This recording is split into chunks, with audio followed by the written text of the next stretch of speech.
Depuis septembre, le calendrier futur est une source de bataille entre les acteurs de la Formule 1. La FIA d'un côté, Liberty Media de l'autre, les écuries au milieu. L'enjeu est économique et surtout l'un des points pivots des négociations des prochains accords Concorde 2026. Bienvenue dans le podcast Tomorrow News F1 qui vous met à l'avant-poste des signaux faibles qui vont avoir un impact pour le futur. Mais avant de débuter ce podcast, je vous rappelle que le Business Book GP 2024 est disponible en version PDF et papier. Dans cette dernière édition, vous retrouverez les détails sur les budgets des écuries, les salaires des pilotes et les analyses économiques. Ainsi, le Business Book GP 2024 aborde les véritables raisons des récents investissements minoritaires dans les écuries de F1 et vous explique aussi les dernières pratiques des écuries en matière d'acquisition de partenaires.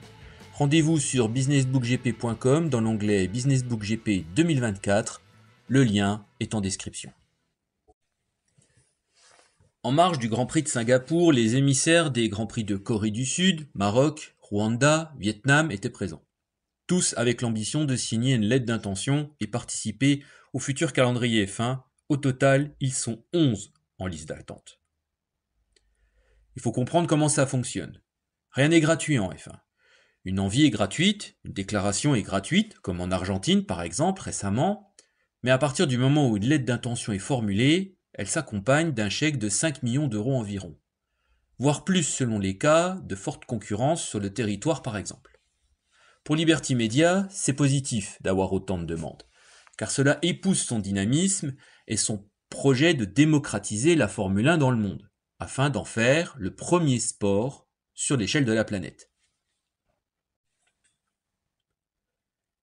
Économiquement, ces 11 potentiels Grands Prix représentent un chiffre d'affaires annuel de plus de 600 millions d'euros. Rappelons que le prévisionnel 2024 de la Formule 1 indique 4 milliards d'euros de chiffre d'affaires. Ajoutons ce chiffre et l'ambition des 5 milliards annoncés d'ici 2028 par Liberty Media dans son plan d'action se rapproche d'une réalisation. Sauf qu'il y a un petit grain de sable dans la machine, c'est les accords Concorde.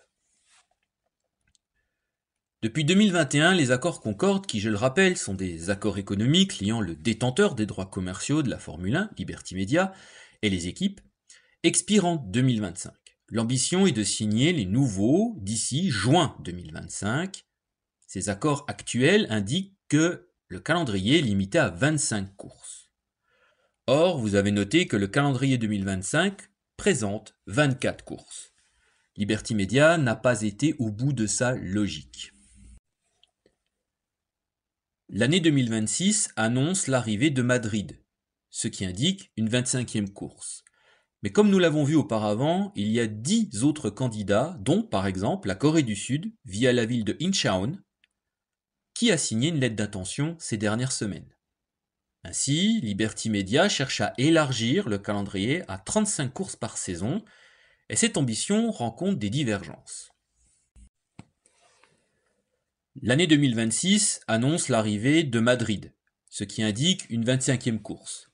Mais comme nous l'avons vu auparavant, il y a 10 autres candidats, dont, par exemple, la Corée du Sud via la ville de Incheon, qui a signé une lettre d'intention ces dernières semaines.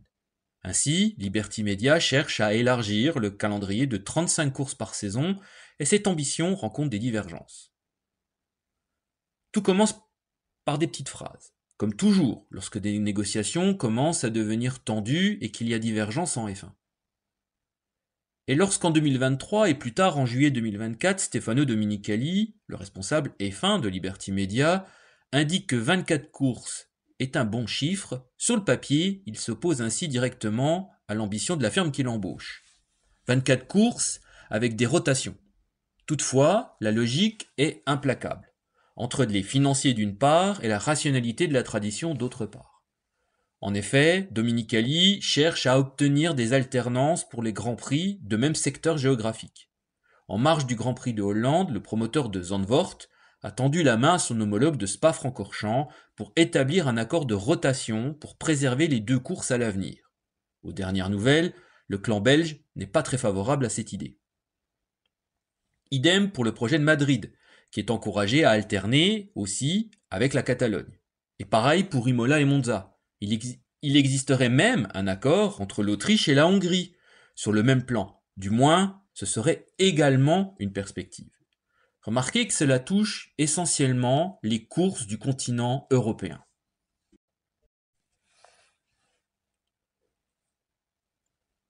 Toutefois, la logique est implacable entre les financiers d'une part et la rationalité de la tradition d'autre part. Si une bonne partie de la mentalité de Liberty Media est d'obtenir 11 grands prix supplémentaires, et donc les 600 millions d'euros promis sur le papier, Dominicali, lui, avec son système d'alternance, impose un modèle flou. Car si une course a une valeur de 25 millions d'euros en année paire, quid de celle qu'il remplace? Sera-t-elle payée aussi? Ou payera-t-elle également? Si oui, quelle serait la logique économique? Hormis une perte financière, car, je le rappelle, seules les ventes de places dans les tribunes permettent aux promoteurs de financer leurs courses en Europe.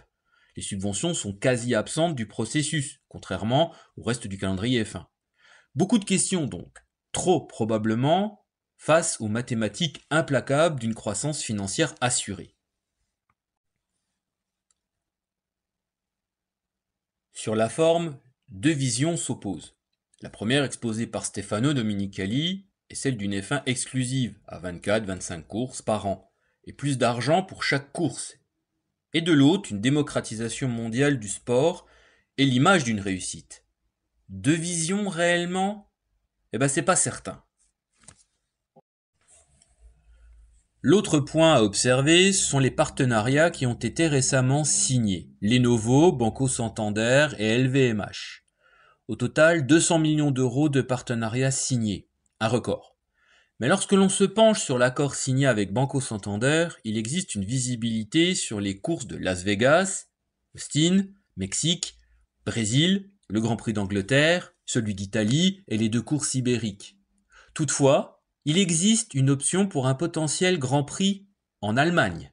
Étonnant, car il n'y a plus de courses sur le sol allemand depuis 2019. Question, existe-t-il un projet d'un retour de l'autre côté du Rhin de la discipline? Mystère pour l'instant. Mais le détail contractuel est à souligner. Idem pour LVMH. Cet accord estimé à plus de 100 millions d'euros par an remplace d'autres déjà présents en doublant littéralement la somme. Une telle augmentation et un contrat de 10 ans à la clé indiquent un projet de croissance évident et promis.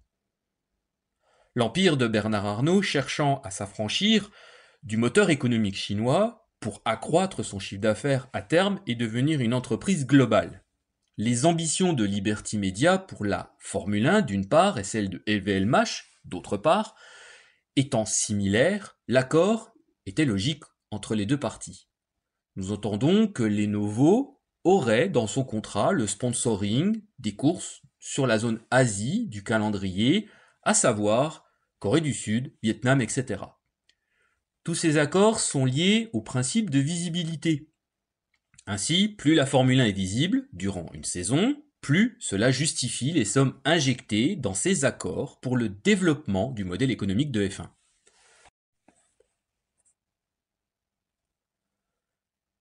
Un nouveau point à citer reste les écuries. Les plus importantes ont déjà deux équipes qui se relaient durant la saison afin de combattre les burn-out et les chutes de motivation entrevues en 2021 et 2022. Mais toutes ne peuvent pas suivre. Rajouter plus de circuits signifie plus de personnel, donc une deuxième pour certaines équipes, voire une troisième équipe en relais sur les circuits. Et nous touchons ainsi aux discussions du budget plafond. Un ajustement au budget plafond a été ainsi demandé afin de répondre aux besoins. C'est un point de tension car Liberty Media fait du budget plafond son socle de réussite présent et futur. Des ajustements ne peuvent, selon sa doctrine, qu'être ponctuels. Comme on l'a vu, par exemple, dernièrement avec Audi Sauber. Sauf que les équipes veulent que cela soit permanent, pour suivre logiquement l'évolution du calendrier. On annonce un surcoût estimé à 10 millions d'euros par saison. Enfin intervient la Fédération internationale de l'automobile. Son président, Mohamed Ben Sulayem, estime que 24 courses est le maximum qu'elle peut subir humainement et surtout économiquement. Car plus de courses signifiera pour la FIA un doublement des équipes de commissaires. L'intervention de la fédération et de son président est politique et sous-entend qu'il faut que Liberty Media propose un accord financier pour aller au-delà. Sinon, pas de signature aux accords Concorde 2026-2030.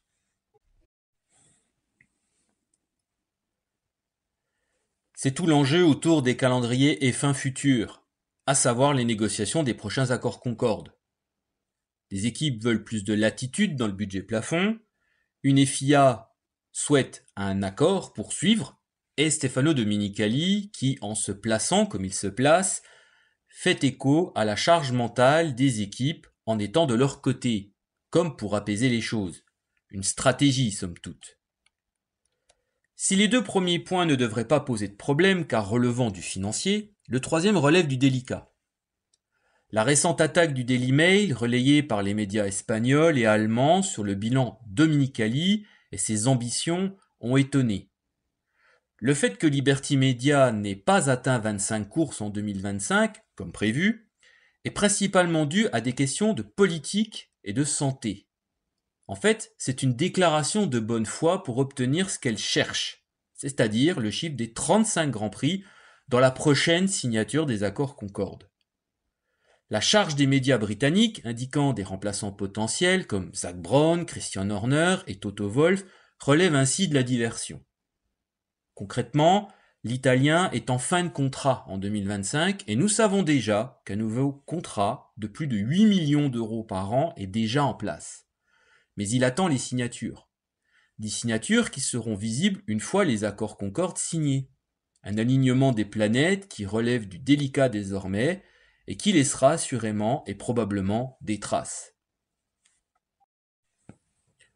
N'oubliez pas que demain sera autrement. À bientôt pour un prochain numéro.